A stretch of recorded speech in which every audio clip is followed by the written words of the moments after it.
Hello there, and welcome everyone to another fun-filled adventure into the realms of evolutionary astrology with your host, Ryan Evans. Today, what we're going to talk about is the archetype, the season of Leo. I am a certified master-level astrologer with the Forrest School of Evolutionary Astrology. However, I have had many teachers through my 2.5 decades of astrological study. So therefore, as a good Sagittarian, I like to synthesize little bits and pieces from everyone and everything that I have learned and digest it and regurgitate it out to you in my own particular, unique style as a Leo moon. So let's unravel the mysteries of Leo here, shall we? You know, quite often Leo can get a bad rap. Oh, Leo, it's all about love me and see me. Leo, nothing but the show. Oh, Leo, you're just so bright that I need sunglasses to talk to you. But there is such incredible depth and magic and beauty in the archetype of Leo that we're going to explore today, that we're really going to see just how beautiful and important this season is. So, in order to talk about the truth, or Ryan's interpretation of the truth of Leo, we must go back to the beginning. And in the beginning, says an ancient, heavily edited book, in the beginning was the Word, and the Word was God, and the Word was with God, they say. Now, you can interpret that however you so choose, but let's go all the way back there, shall we? If you are astrophysicists and inclined more towards the scientific, let's go back to the beginning of creation. Now, scientists currently have calculations that can take us back to microseconds after the theory of the Big Bang. Now, what happened before this Big Bang, we'll talk about in a minute, we'll conjecture about in a minute, but we do know that something happened, and all of a sudden, where there was nothing, there was pure energy. And this pure energy expanded into the void, expanded into apparent nothingness. And what this was pure energy, E. Now this energy eventually cooled down, and we had electromagnetism and gravity and strong and weak nuclear forces, this energy expansion. Well, those little tiny forces eventually cooled down and congealed, and we had our very first atomic reactions. We had the birth of suns. Now, let's go back for a second, shall we? Let us conjecture for a moment, use our imagination to wonder what it was at the beginning of the universe, or what was before the beginning of the universe. Raise your hand if you know. Oh, if we knew, then a whole lot of things would be different in this world. But in the meantime, since we don't actually know, we have the best guess we can come up with. We can attach that guess to our intuition and see how it feels and blend it with our creative self-expression to say, aha, this is what I think it is. So since I am a Sagittarian and it is my job astrologically to give answers to Gemini's questions, let us pretend for a second that I know, or that we know. And so let us then say, in the beginning, before the universe was created, there was the intention of the creation of the universe. Now, who knows? Maybe some other universe imploded and our universe exploded. Maybe some dude up there on a cloud said, "Let there be light, and I want to watch all these foolish people try to make sense of it." Ha ha ha. We don't know, but we do know that we exist. And since we exist, there must be, again, Sagittarius says, there must be some reason, there must be some meaning, there must be some purpose for our existence. There must be an intention.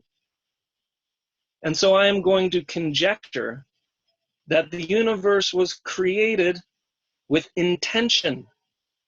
What was the intention? Oh boy, you know, this is an incredibly long conversation that, you know, I can sit here and monologue, and then y'all can take your turn and reflect back to me your own interpretation, and maybe we can find some common ground and say this is it.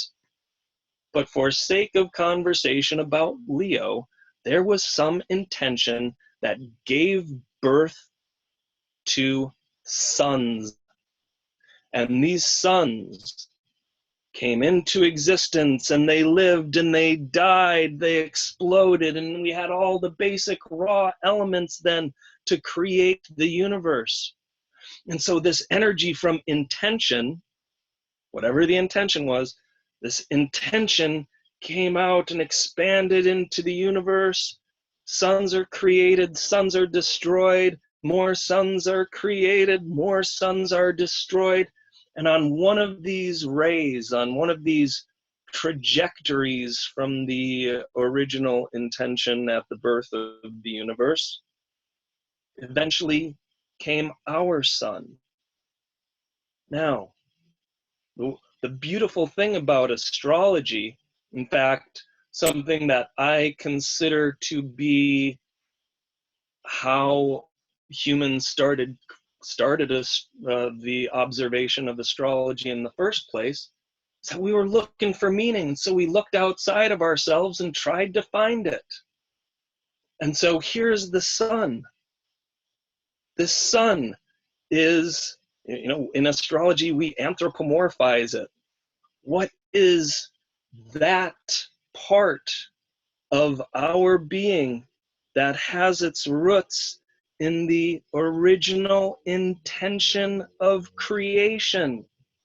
Now, with the sun ruling Leo, it isn't too much of a stretch to say that encapsulated in the archetype of the sun as ruler of Leo, and thusly the motivational operatives of the Leo archetype, contained within that is a little piece of the original intention of why and how the universe was created in the first place.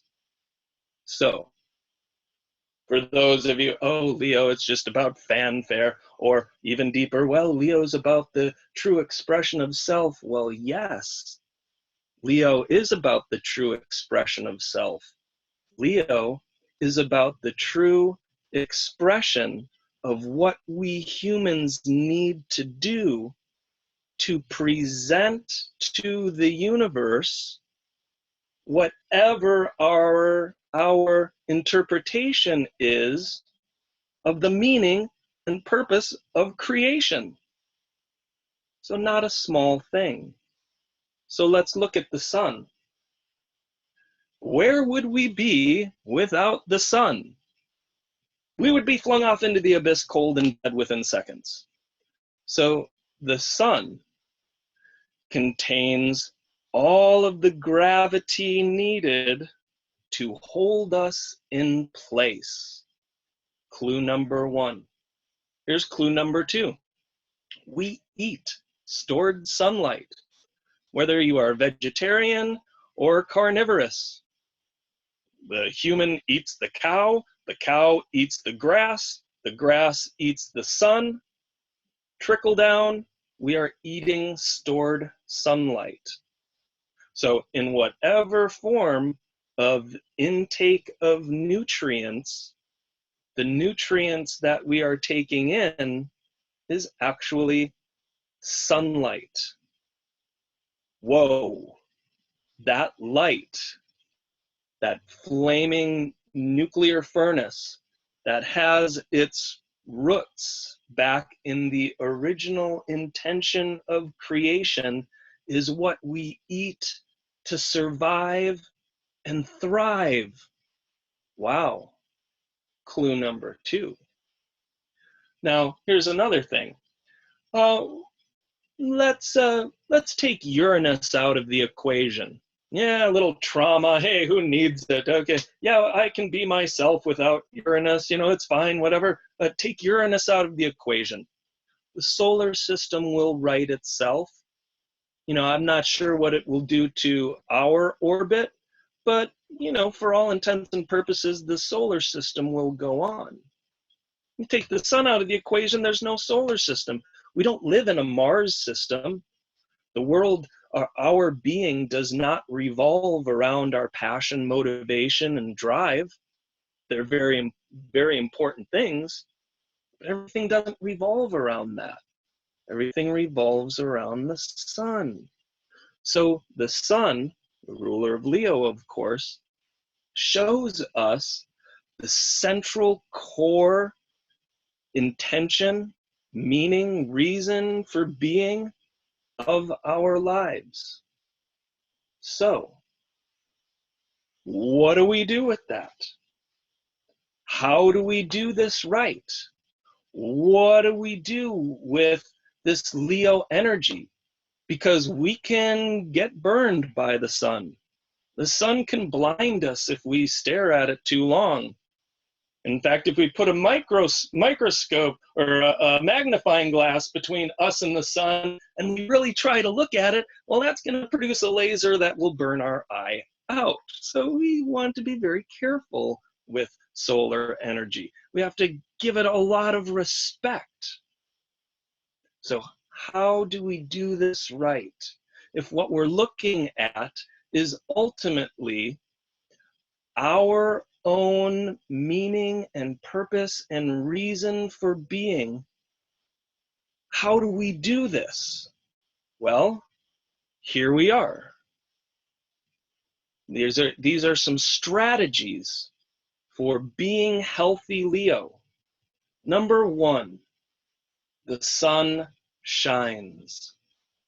So therefore, it becomes up to us to find that thing inside of us that is our own thermonuclear furnace, that part of us that makes life exciting and happy, that part that makes us want to expand joyfully into life. It becomes our job, especially with this new Leo moon, this Leo ruled month that we are in, it becomes our job to find that and define that for ourselves. What am I about? What makes me tick? What makes me happy? What makes me want to expand and shine and radiate into life? So, number 1, we must choose expansion over contraction at all times if we are to continue to be fed, if we are to keep everything else in proper orbit around us, and if we are to stay warm and happy and grounded. So we choose affirmation, we choose optimism, we choose the imagining of what is possible and what the potential of life can be. And we find the truth inside of us, and we radiate out into that motivating operative for us. In fact, I'm going to back up a little bit. I want to describe Leo before I get further into these strategies for healthy Leo. It just kind of dawned on me that it is important to describe this season of Leo, especially how it evolves from the season of Cancer. Let's look at that for a second. Bear with me. In Cancer season, the sun is at its maximum. Light is at its maximum in Cancer season. So we're done with winter. The garden is planted. Things are in the ground, and we can relax. We can take care of the tomatoes, and we can mulch the strawberries, and maybe we need to, no, don't feed the zucchini. Oh no, okay, well, I put some Miracle Grow on the zucchini. Now my neighbors are really going to be upset when I bring the bushel over. So in Cancer, we take care of our crops. In Cancer, we rest and we say, okay, I can be safe now. I'm not going to freeze to death in the cold of its opposite, Capricorn. I'm warm, I'm provided for, and I'm nurtured. Then we turn that into ourselves, Cancer season, and we say, oh, what do I need for my nurturing? What do I need for my self-care? In order to do this, we have to define for ourselves who we are. So in the season of Cancer, anything especially that progresses through the season of Cancer or progresses through Cancer's fourth house, we're on an inward journey of defining the truth of what it is inside of us that defines us. Who is Ryan mythologically? Am I the warrior? Am I the farmer? Am I the teacher? What is the core archetypology in myself about? Cancer is the journey going inside to define that. Now, once we have gone on that introspective journey, once we have gotten into the submersible and gone into the depth of our psychology, the depth of our emotions, the depth of our past, go down to the depths of our ocean, there's gold there. And we take it, we reach out our submersible, our little claw from the submersible, and we bring it into the little storage, and we come up. And when we get out of that ocean, we are ready to bring out into the world whatever we have found on the inside. So Cancer season, we define what it is on the inside. Then we come to Leo season. It is time to express that, bring that out into the world. So after Cancer, after we've taken care of the tomatoes, then the tomatoes and the zucchini really start producing. Hey, I've got all these flowers blooming. Hey, and look, they're dancing. Woohoo! So let me cut some and share them with you. I've got all these zucchini. Hey, here you go. I've got all these tomatoes. Here you go. So the season of Leo, it's hot. Everything is blooming. The garden is abundant. And it is time to celebrate all the work that we have done from Capricorn all the way to this point. Now we get to celebrate. Now we get to express. In Leo, we can go on vacation finally, because maybe the garden is taken care of, or we can just let those zucchinis go. And so in the season of Leo, we celebrate the summer. We go to the music festival. We share the zucchini. So the season of Leo represents or reflects whatever the tomatoes are within us that we are producing, that we have to stay here. We have to share. We share the flowers. Well, what did Don McLean say? He said, I knew if I had my chance that I would make those people dance. Maybe they'd be happy for a while. How's that for Leo? Take these beautiful tomatoes that I have created in the season of Cancer to say, here, have some abundance, have some joy, have some magic. So in here, the archetype of the king, the archetype of the sun that just says, here's my radiance, here's my light, here's my warmth. It then becomes up to us, the audience, to say, all right, I'm going to get some solar panels, and I'm going to be able to transmute all of that energy from the sun into energy for my computer. Hooray! So the season of Leo, where we express our truth to the world. My truth is I have 50 bushels of zucchini. Here comes the next trick. How can I make that appealing to my neighbors? So sometimes Leo gets to say, all right, let me chop up these zucchinis and make a delicious chocolate zucchini bread. Here. Oh, you don't like tomatoes? Well, let me chop it up and put it in my onions and cilantro, and here's some salsa. So sometimes if we are in a mode of Leonian expression, not all the time is it well received. Oh, no, I don't need any more zucchinis. Oh, I have a nightshade sensitivity. Oh, sorry. And so then it becomes Leo's job to package that in a way that makes it appealing to those uh, uh, for whom we wish to share our expression. So now, how do we do that?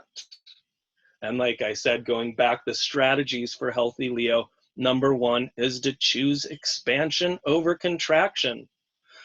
Oh, nobody's going to want my zucchini, even if I put chocolate in that bread. Oh, why would anybody like them? Oh, no, wait a second. No. We're talking about Leo.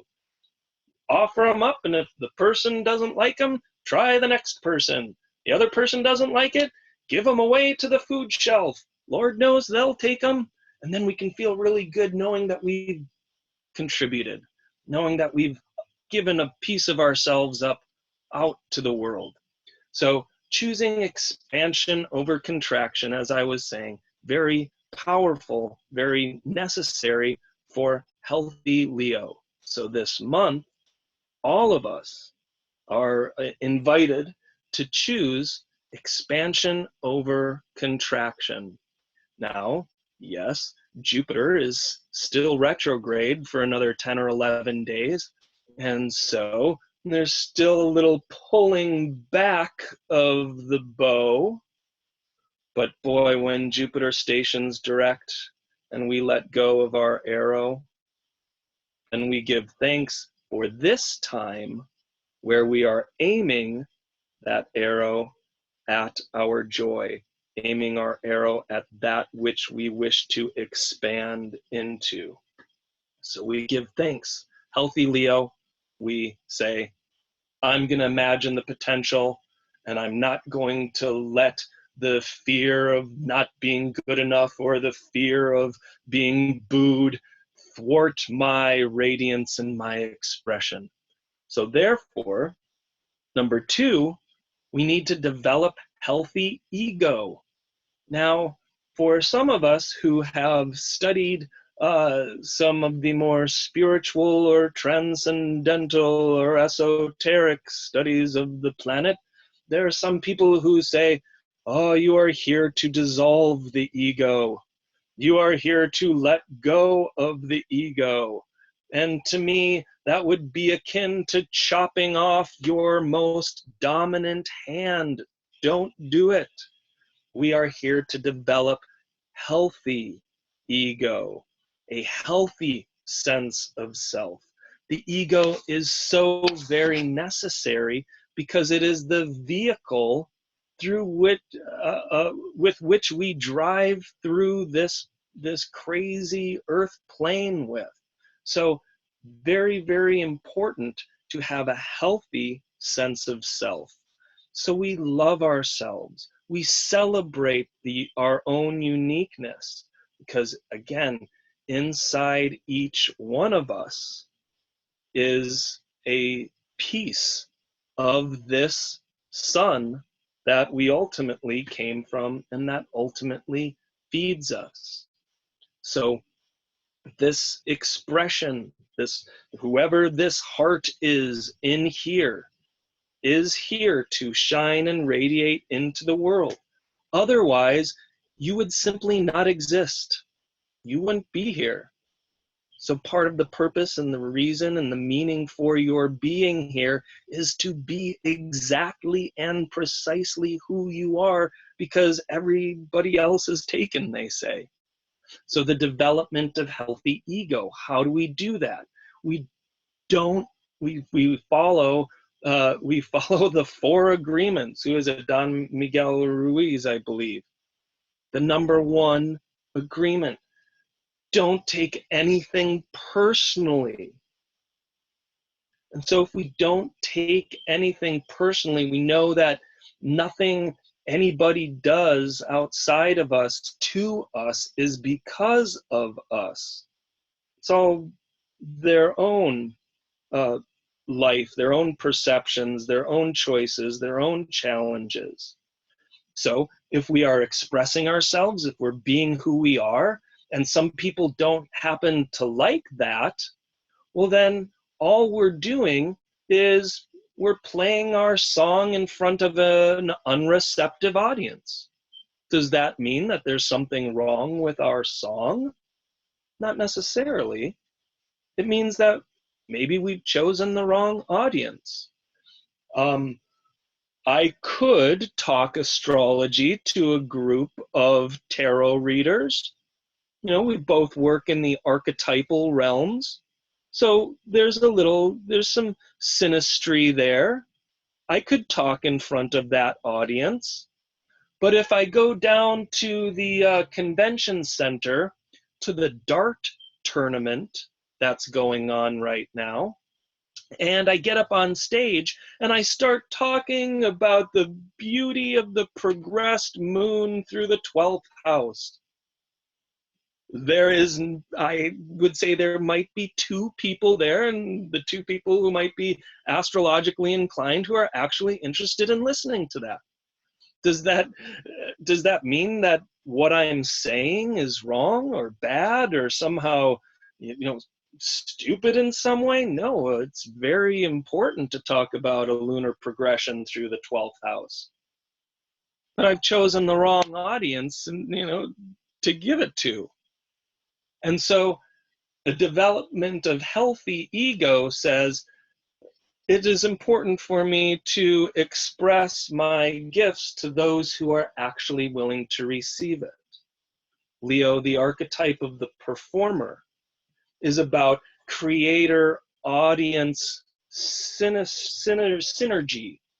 It's about, here, let me play for you my beautiful song. And then the audience says, wow, yeah, thank you, that was beautiful. Or I learned something, thank you. Then that makes the performer be like, okay, well, let me play more beautifully or more poignantly. It's like Sting will play in Madison Square Garden. And the crowd's crazy, going wild, he sold out the show. Would Sting have the same response to yak herders in outer Mongolia? Maybe, maybe not. Might not necessarily be his audience. Maybe they prefer a little more traditional folky kind of music. And so Sting's up there singing Roxanne. Some people might be like, who is this guy? And why is what's going on? I didn't know. So it's healthy for Sting to play to an audience that has purchased his tickets and not really recommended for Sting to play in Outer Mongolia. So therefore, the development of healthy ego says, wow, this is who I am. This is what I've got. This is my little package that I want to give. Now, who are the right people who want to receive it? Not because I'm cool or I'm great or I know more than you, but because I know that if I had my chance that I could make those people dance and maybe they'd be happy for a while. So Leo sharing the joy. Wow, that's beautiful.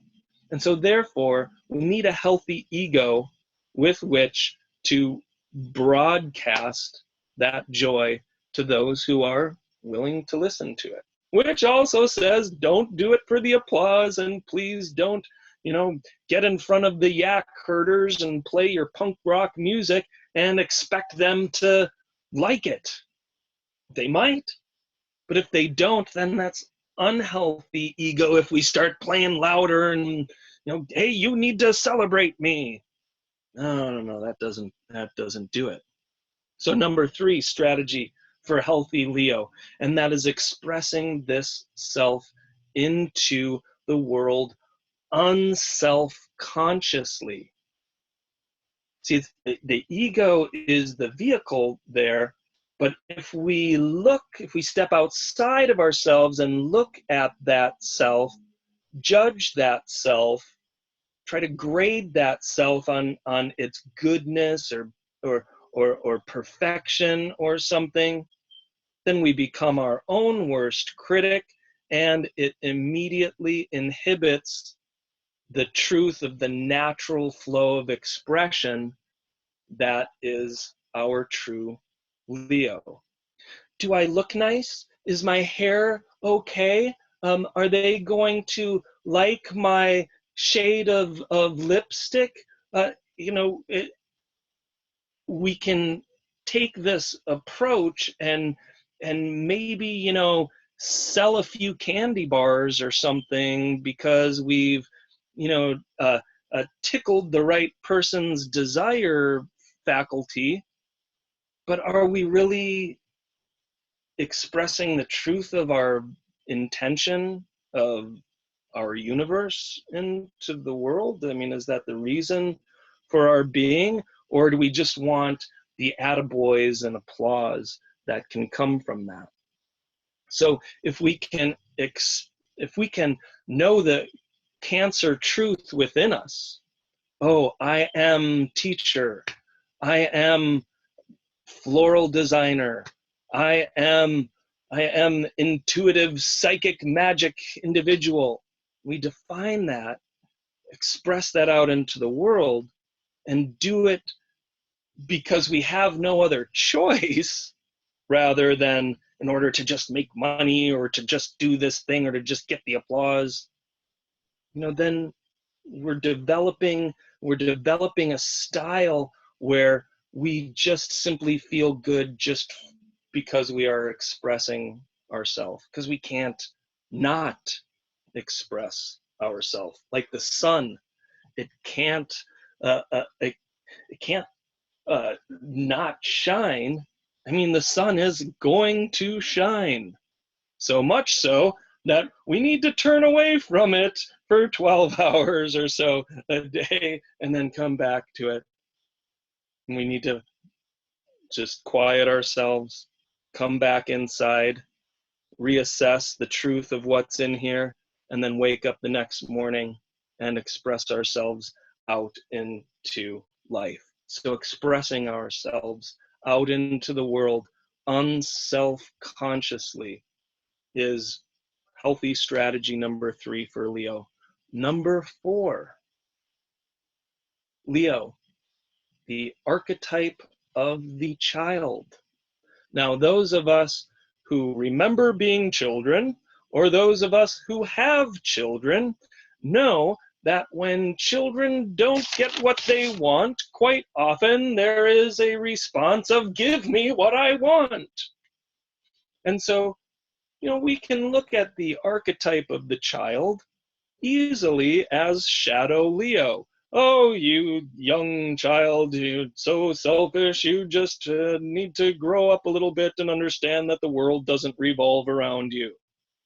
But the child says, all I know is me. All I have is me. I am younger than you, and therefore a little closer to whatever my original intention was for coming out into the world. So therefore I know a little bit more of what my truth is, especially if they haven't been indoctrinated by the media screen. I know what my truth is, and therefore I gotta be myself. And so the child's gonna play, and we're gonna have fun. We're gonna be creative, and we're gonna take this little thing and turn it into an airplane, because our imagination is so powerful. And that feeling of play, of lightness, of creativity, that's like the number one thing for being healthy Leo, is expressing ourselves unself-consciously into the world, but doing it from an attitude of fun and play and lightness. So to do Leo right, engage in those activities, engage in art, engage in creativity, engage in improvisational theater, go have fun, go be romantic and spontaneous, because it's that feeling, that spark, that helps us to radiate out into the world. And Lord knows, if there is anything that we humans need at this time in our history, is that joy. And so it becomes up to us to find that joy inside and express it out into the world. Why? Because that light feeds the world. That light warms the world. And that light helps keep all of the other pieces of our world and others' world together. So, keeping that all together comes to the fifth observation here of Leo, the archetype of the king and the queen. Again, everything revolves around the sun. We do not live in a Mars system. We live in a solar system. And therefore, we could call the sun the king. Or, since we are breaking down the barriers, we can also say the sun is the queen. Now, back in the olden days, when we had kings and queens, what did we as the subjects need to do? We needed to honor, bow before, and worship the king or queen. Now, sometimes that was warranted, and sometimes that was not, depending on the king or queen. So, the good king, the good queen, will protect their subjects, put up healthy defenses, maybe put up a wall around the main citadel, and the king or the queen thusly protects them, keeps them safe from the werewolves and the dragons on the other side of the wall. Is that a bad thing? Absolutely not. Back in the days of werewolves and dragons, it was really good to have a king or queen produced army which could protect us from those horrible, nasty monsters.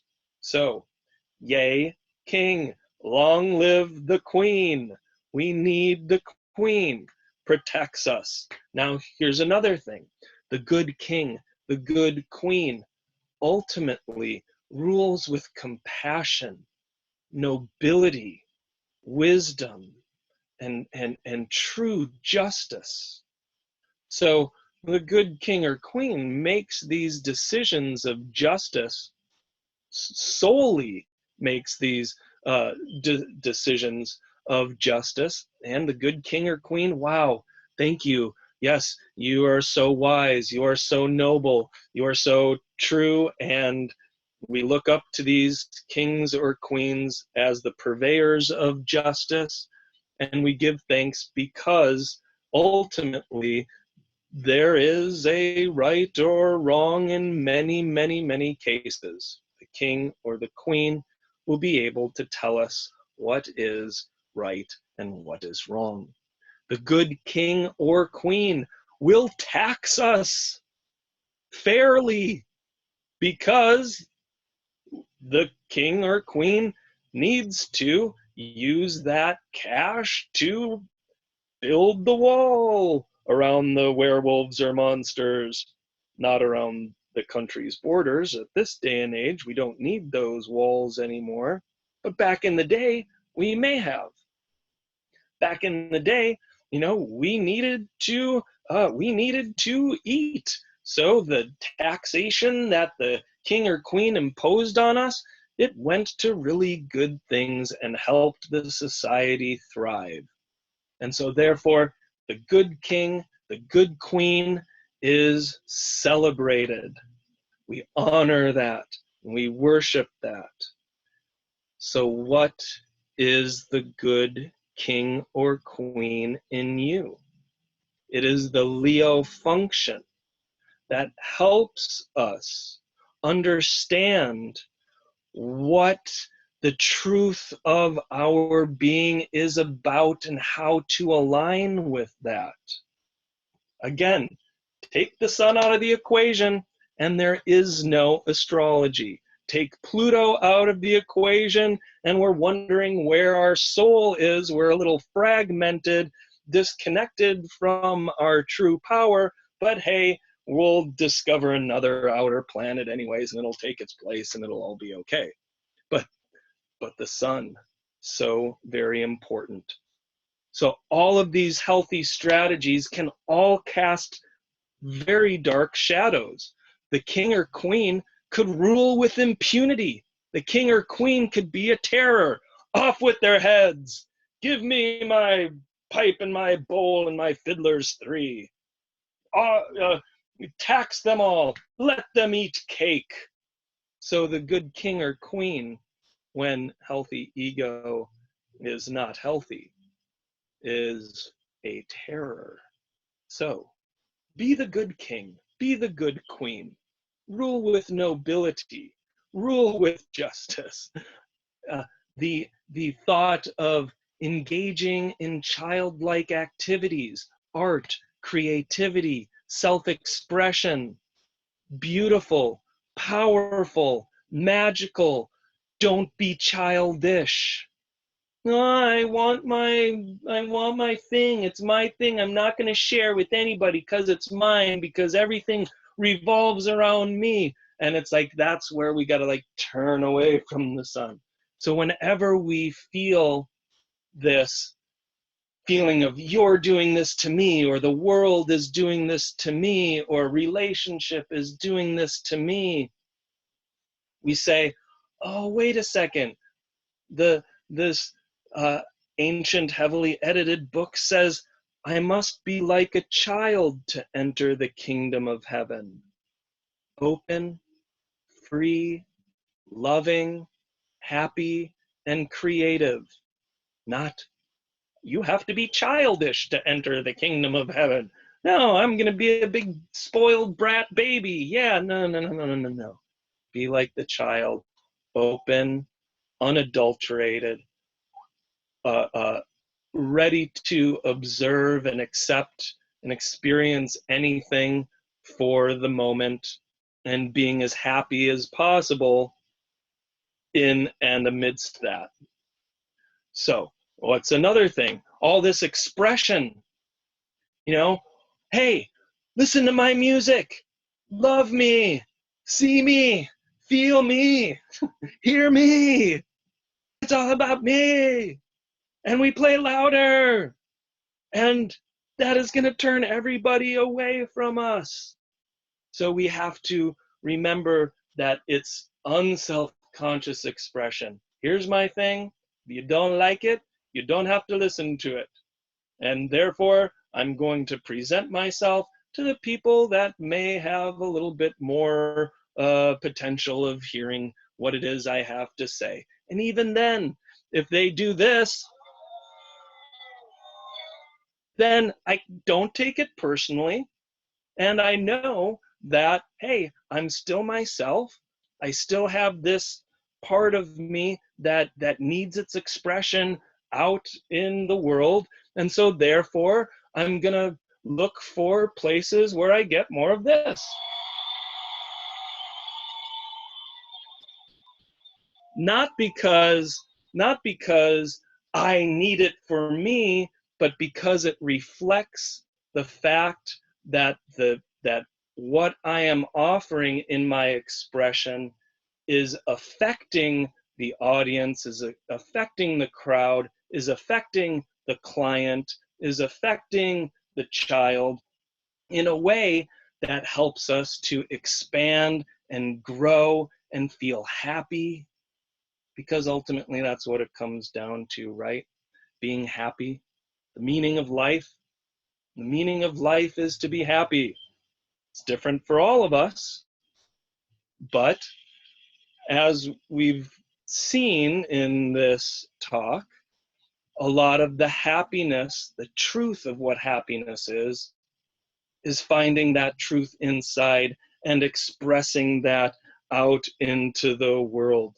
So avoid the unhealthy ego. Avoid taking things personally. We can get easily hurt and offended, and then pride steps in, and then it becomes a superiority complex, and we end up pushing away all of the people that we actually wanted to warm, that we wanted to give our nutrients to, that we wanted to celebrate and to have a little happiness come out of. So we also, lastly, the one of the darker shadows of Leo is to watch for hyper expansion. You know, we're choosing expansion over contraction, yeah, but how about this for something toxic? Don't you dare mention anything dark or shadow or negative, because there is no room in my divine positivity for anything to be shadow or dark. So we're going to keep it positive, and if I hear anything that is not completely positive, I will cut your head off. So, whew, toxic positivity is something that can come from shadow Leo, also shadow Sagittarius. So we have to be careful for domination and megalomania. So if our optimism is hiding something, if our joy and expression has some ulterior manipulative motive, that can become very, very, very dark. So doing Leo right. How do we find that truth within us and express it out? This is the new lunar cycle. This is the month where we get to look at ourselves and say, I've had enough. I've had enough with my fear. I've had enough with my depression. I've had enough with my anxiety. I've had enough of BS global politics. And I've had enough with my shadows and my woundedness. I need to be happy. So my recommendation for all of us this month is to find that. What is it that makes you happy? What is it that is your true radiance?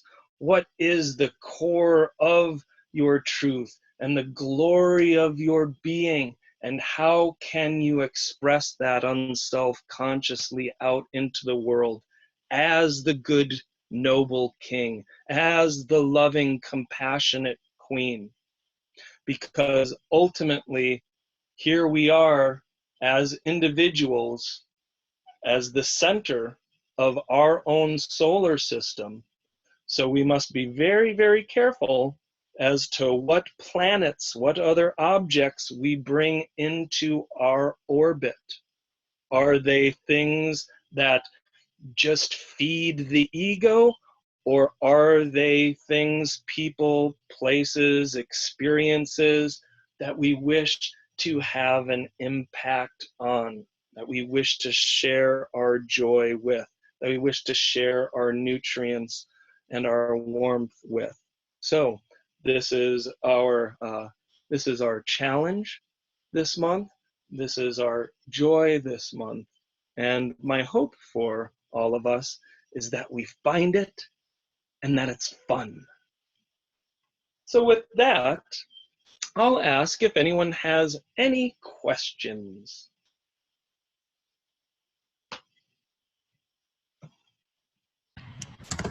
Ryan, Yes. can what you've been saying about Leo kind of apply to suns in different signs?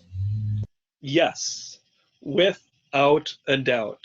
In fact, that's a great question, because when we are looking at the signs, we are looking at the motivating operative behind their ruling planet.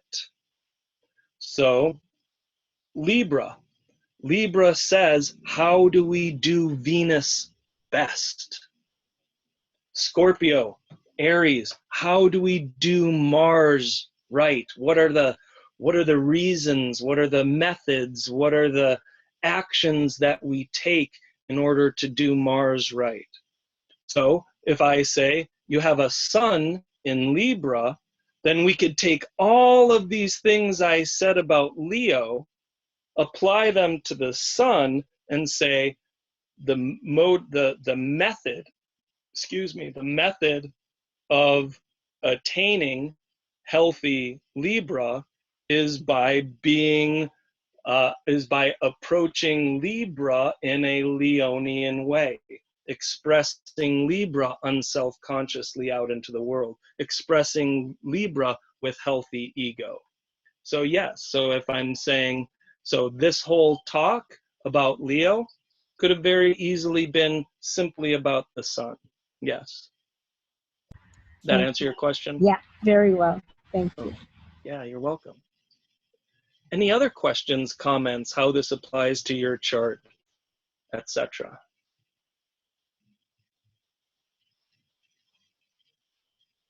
Here's one that I just thought of to ask myself this question.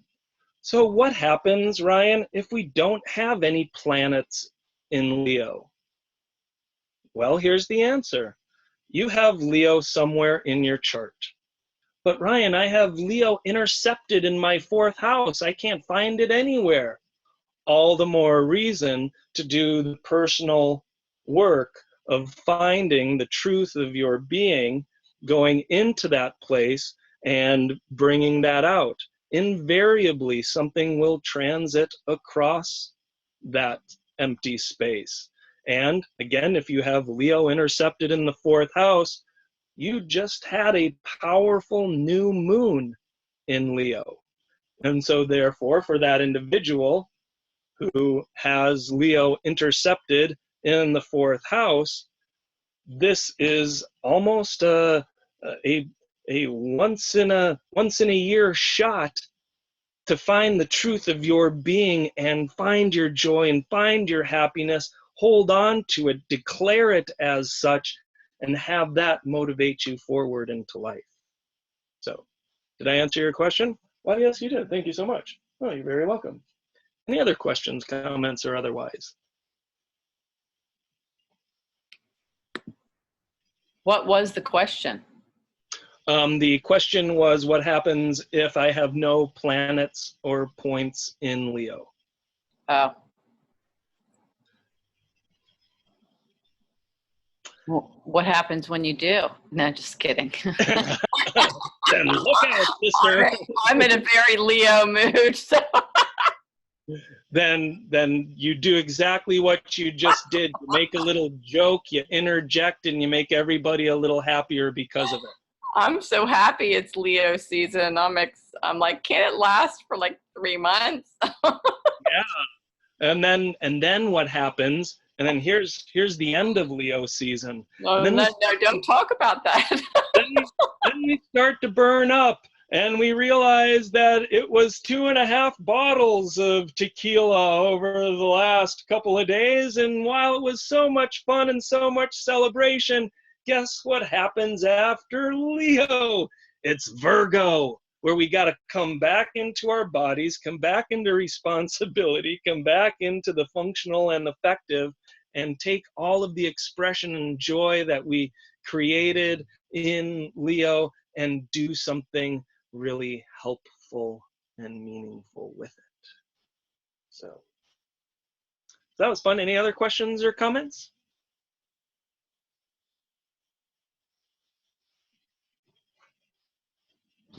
I have a quick question.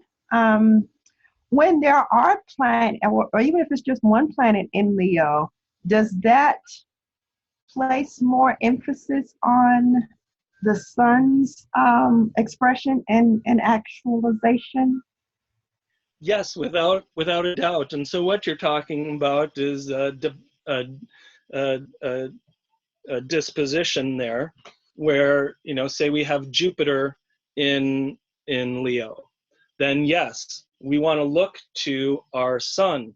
Say we have a sun in Sagittarius and Jupiter is in Leo, then what we're going to see is that the avenue of expression of that Sagittarius on some level has to be up on stage presenting and expressing themselves, because they have astrologically so much to give.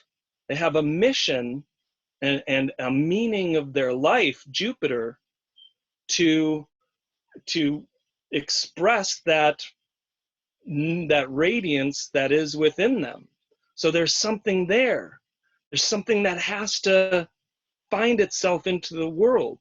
And so Leo and Sagittarius, if that Jupiter is in Leo, then the only way that Sagittarius is really going to be happy is by having a career that is based somehow around the ability to express the wisdom, the teaching of whatever Sagittarius has to give. Maybe that person is a school teacher. Maybe that person is in the theater. Maybe that person is the university professor on stage in front of 1,000 people every day. So yes, whenever there's a dispositing there, then we always look to the other planet for clues as to how to best express that. Did that answer your question? Yes, it does. Thank you. I wasn't quite sure. I think I tangentialize. And so I always have to make sure that we came back to the right place. #Neptune. Any other questions or comments? I was just going to say, you know, I have a girlfriend with Jupiter and Leo, and it's at her midheaven, top of her chart, and she's a Taurus. Uh-huh. She has the most incredible voice ever. Like, it's so beautiful. So she sings and she teaches little children piano, and, you know, all the things that you just said. It was like, that's my girlfriend. Yay. Yeah, there you go. There is a healthy human there. Healthy, happy human doing that. Right there. Good job. Tell her good job for me. Any other questions, comments, or otherwise?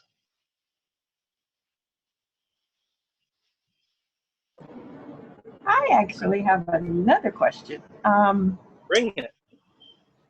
How is it when that Leo archetype is combined with, say, earth and or water, where that, you don't necessarily want to be out there in the open. Sure. On stage. Sure. We'll take that Jupiter in Leo and we'll make this individual a Cancer. So that person could shine its radiance and shine its joy. So that Jupiter in Leo as a Cancer, that could be a pediatrician. See how that can work?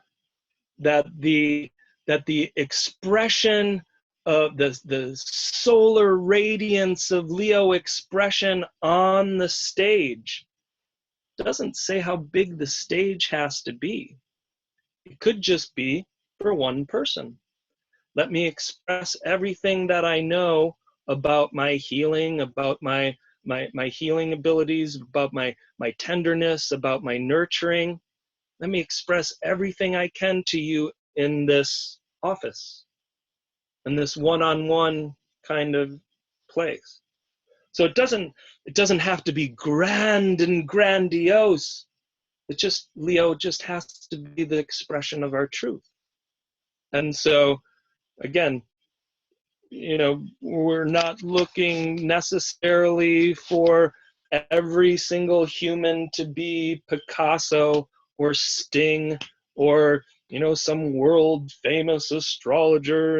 It's not the end all be all, because as long as, say, that astrologer can make a difference in the life of one individual, then that person knows that they had their chance to make that person dance, and they'll be happy for a while. And that is enough for the more introverted signs. Hey, I've got all this Leo I've got a Mars, Venus, Ceres, Moon, Jupiter, Uranus conjunction in Leo, 5th house. And I'm a Scorpio. So it's like all of that could very easily be a behind the scenes artist or somebody who writes the songs that makes the whole world sing that nobody knows about. I mean, take any famous musician. Chances are they didn't write every song they sang. Some of the most beautiful, powerful songs that Barry Manilow sang, he didn't write. Who did? I don't know. But somebody wrote the songs that make the whole world sing. Was it him? Maybe. I mean, I don't know. I'm just applying fiction here. But so sometimes that expression can be behind the scenes. It doesn't have to be in your face. Again, as long as we are acting out onto whatever stage our world is presented upon, as long as we're being the truth of ourself, as long as we're loving ourself, as long as we're expressing that without the fear of other people judging that, then we're doing Leo right. Carolyn Casey said that to me when she did a reading for me a long time ago, because I'm a Leo sun, Mercury in Leo, and a Mars in the 5th house, but I have Pisces at the top of my chart. Mm-hmm. She said, yeah, you want to lob things out there with my Uranus, Pluto, Venus thing. She said, but you don't necessarily want to be seen, but you could be known, but you don't really want to be out there on the stage. And, that's kind of true in a big way. I'm like, woohoo. Yeah, so you're born in 67? 5. 65? Yeah. Yeah. So it's kind of like, there could very easily be residual past life memories where you had done that and were subsequently tarred and feathered, or had your tongue cut out as a good witch. All those things are really possible. that leave us with this residual fear of, I don't know if I want to come out and say, ta-da, look at me, and here's Yeah. the bullseye on my chest. You know, sometimes it's like we want to affect the change on the more subtle levels. Mm-hmm. Or more one-on-one, or even like a book, writing. That's, you know, I can still hide, sort of. You don't have to be seen so much. Right. Yeah. And in the safety of being behind the scenes, I don't know what's in your 12th house, but Jupiter. Enough said. In the safety of doing that, having our mission to be like, I don't necessarily have to take credit for the magic I bring into this world. As long as I know I'm bringing my magic into this world, that's good enough for me. Yeah. So again, Leo, as long as you are expressing your truth from inside to the outside, it can take whatever form you wish it to take. I have a question. Do we have time for it? It's not about me. It's interesting because my two nieces both have North Node in Leo, like 0 degrees Leo, or 1 degree. And my sister also has it, about 5 degrees. And they all have it in the first house. And they're all kind of shy. Sure. So, yeah, I don't know, you know. Yeah, that's because South Node in Aquarius, 7th house, that's past lives of having to be something for somebody else. Right. Yeah. Yeah. And so who am I to step out into my radiance, to step out into my joy, to make a, Stephen Forrest says, to make a difference in the lives of the people who burnt me at the stake? Oh, really? Okay, sounds pretty darn safe. Not. That's the risk. That's the risk. That's the call of the North Node in the first house in Leo. Can I emerge, as the powerful individual, first house, that shines and radiates unself-consciously into the world and finds the right audience who is interested in receiving it, while I don't waste my time on the wrong audience, which is the past life story. I think the audience is them. Like for my sister, the audience could be her inner child, right? It could just be like something pretty simple.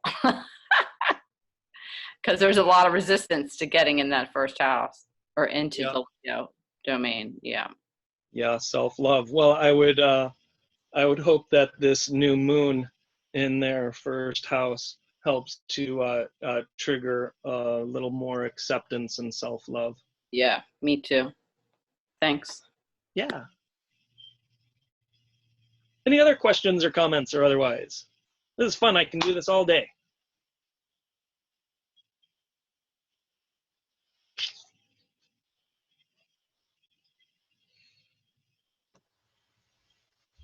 All righty. Oh, yeah, go ahead. Let's see if nobody else has any other questions. Could you give your take on having Leo on the 12th house? Leo 12th house. It's very interesting. It's almost an oxymoron. Wait, you mean I'm supposed to develop healthy ego in the house of the dissolving of ego? How do I do that? This is the magic of alchemy. We need a healthy ego. We need a healthy vehicle with which to express the ideas, the intentions, and the motivations of the 12th house. If I do not have healthy self-respect, I am not going to be able to step outside of that self in order to be there selflessly for other people. So healthy Leo in the 12th house says, I am everything. Leo says, I am.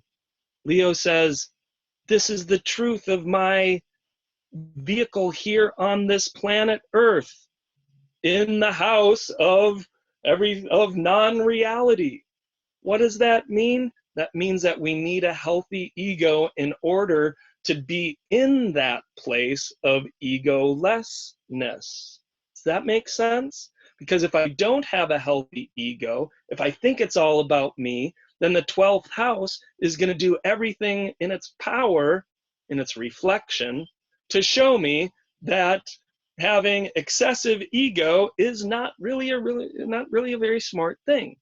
But having healthy ego, it becomes the vehicle with which to do the 12th house experience of selfless service, of channeling incredibly beautiful art, of giving that self away in the service of other people. So yeah, Leo in the 12th house, very beautiful and powerful, because this is an individual who needs to present themselves, Leo, as compassionate saint, 12th house. And if I don't have a healthy ego, if I go too far in either direction, either arrogance or hyper self-consciousness, then I'm not going to have a good enough vehicle to maintain my composure and my self-love as I put myself into the 12th house hospice. I need to maintain my own self-love and maintain my own strength of character as the next warrior comes in with a leg to be amputated, 12th house. See? If I don't love myself, if I don't have a sense of my own purpose and who I really am, Leo, then I'm not going to be able to be there selflessly for other people because I'm too worried about myself. Does that make sense? Yes. Okay. Great. Any other questions, comments, or otherwise?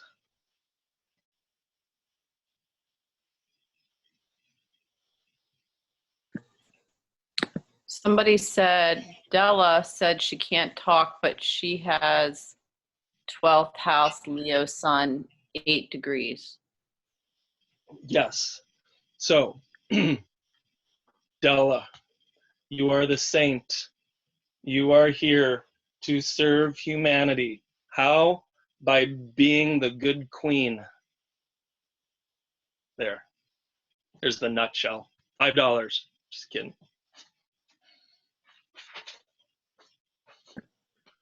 So Wow. hopefully that was helpful. Being queenly is highly advocated these days. Yes, being the good queen, protecting her subjects, ruling with compassion, taxing and judging fairly. The good queen, oh my God, I want to be just like her. And who is the good queen in the 12th house? The person who expresses all of the joy and all of the love and all of the compassion and all of the magnanimity that would a good queen. So beautiful. She says she'll get right on it. Excellent. For more information, feel free to contact me at ryanevansastrology.com. Set up an appointment and we can explore this more in depth. Okay. Any other questions, comments, or other? Oh, okay. Any others?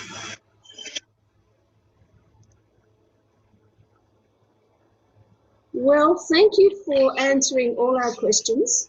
It's been a wonderful meeting. We've learned everything there is to know about Leo, so thank you very much, Ryan Evans. And you're so welcome. All please thank Ryan Evans, everyone. Thank you, Ryan. That was just excellent. Yay. Thank you. You're welcome. Celebrate. Thank you, and entertaining and informative as always. Exactly. Yeah, that's how we Leo moons like it. You don't even need charts. Yes. You're the only astrologer I can deal with who doesn't put up charts. I don't miss them. No? It's the lightning bolts. Yeah, it's all this stuff that's happening. Okie dokie. Okay, thank you so much. And until welcome. next time, Ryan, thank you. And thank you, everyone. Catch you All right, later. thanks, everybody. Bye. Goodbye.